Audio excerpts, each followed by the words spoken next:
चीन की बराबरी आखिर क्यों नहीं कर सकता भारत? बने रहिए इस वीडियो के अंत तक और खुद ही जानिए।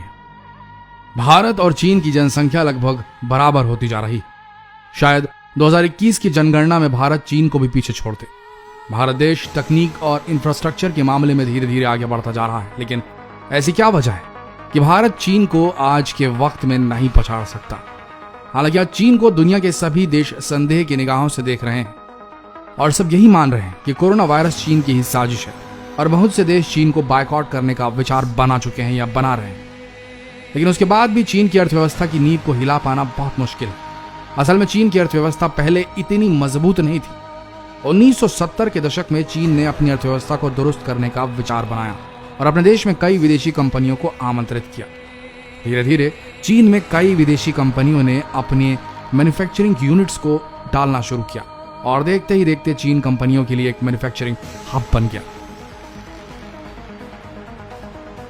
लेकिन सवाल यह उठता है कि कंपनियां चीन में ही क्यों अपनी फैक्ट्रियों को इंस्टॉल करना पसंद कर रही थी उस वक्त? इसकी बहुत बड़ी वजह यह है कि असल में चीन में एक तो लेबर सस्ते थे और दूसरा चीनी सरकार विदेशी कंपनियों को टैक्स में भारी छूट दे रही थी, जिसकी वजह से इंपोर्ट और एक्सपोर्ट करने में कम पैसे लगते थे।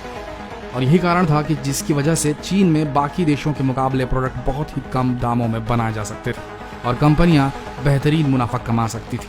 इसकी वजह से 1970 से लेकर आज तक चीन में 500 से अधिक विदेशी कंपनियों ने अपना मैन्युफैक्चरिंग यूनिट डाल रखा है और आज चीन की अर्थव्यवस्था सबसे मजबूत है। आज ये हालात है कि चीन पूरी दुनिया को अपना प्रोडक्ट सप्लाई करता है। बहुत से ऐसे देश हैं जो सिर्फ चीन के ही प्रोडक्ट्स पर निर्भर है। वहीं बात करें भारत की, तो देखा जाए तो भारत में भी लेबर बहुत ज्यादा सस्ते हैं। यहाँ की जनसंख्या बहुत ज्यादा है, जिसकी वजह से किसी भी कंपनी को बहुत बड़ा मार्केट मिलता है। लेकिन दुर्भाग्यवश यहाँ का इंफ्रास्ट्रक्चर चीन के मुकाबले उतना अच्छा नहीं है। दूसरी बात, भारत में टैक्सेस बहुत ज्यादा है, जिसकी वजह से कोई भी विदेशी कंपनी भारत में अपना मैन्युफैक्चरिंग यूनिट इतनी आसानी से नहीं डाल सकती और इसी वजह से डालना भी नहीं चाह रहे। तो ये अगर वो ऐसा करती हैं तो जो भी प्रोडक्ट्स बनेगा उसके दाम महंगे हो जाएंगे और लोग उसे खरीदना पसंद नहीं करेंगे और उन कंपनियों के कंपटीटर आगे बढ़ जाएंगे जो चीनी कंपनियों से अपना सामान बनवाते हैं और कंपनी अंततः डूब जाएगी। लेकिन हाल ही में बहुत सी कंपनियों ने चीन को छोड़ने का फैसला किया, क्योंकि अब वहां पर टैक्सेस की बढ़ोतरी हुई और वहां लेबर भी उस वक्त से काफी महंगे हो चले। इसलिए 2019 में जापान की बहुत सी कंपनियों ने चीन से अपना मैन्युफैक्चरिंग यूनिट शिफ्ट कर दिया। लेकिन आज भी चीन बहुत से प्रोडक्ट को सस्ते में बनाने में कामयाब है। अब अभी की बात करते हैं। कोरोना वायरस के कारण चीन भी अछूता नहीं था और इस वायरस के चलते चीन में भी कुछ समय के लिए लॉकडाउन हुआ था और बहुत सी कंपनियां कुछ समय के लिए बंद हो गई थी। लेकिन इसका सीधा असर दुनिया के बाकी देशों में भी पड़ा था, क्योंकि दुनिया में मामूली दवाओं से लेकर PPE किट्स, वेंटिलेटर्स और बहुत कुछ चीज़ों की कमी होने लगी थी, क्योंकि चीन दुनिया का एक ऐसा देश है जो सबसे ज्यादा दवाई और मेडिकल इक्विपमेंट्स बनाता है और बाकी देशों को एक्सपोर्ट करता है।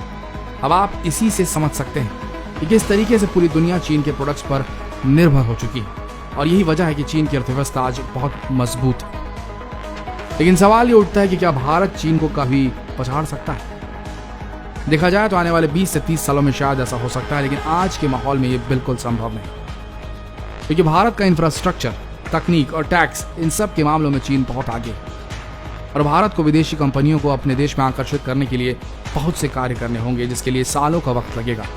लेकिन एक बात है, अगर कंपनियां भारत में मैन्युफैक्चरिंग यूनिट डालने के लिए राजी हो जाती हैं तो भारत को एक सुपर इकोनॉमिक देश बनने से कोई नहीं रोक सकता।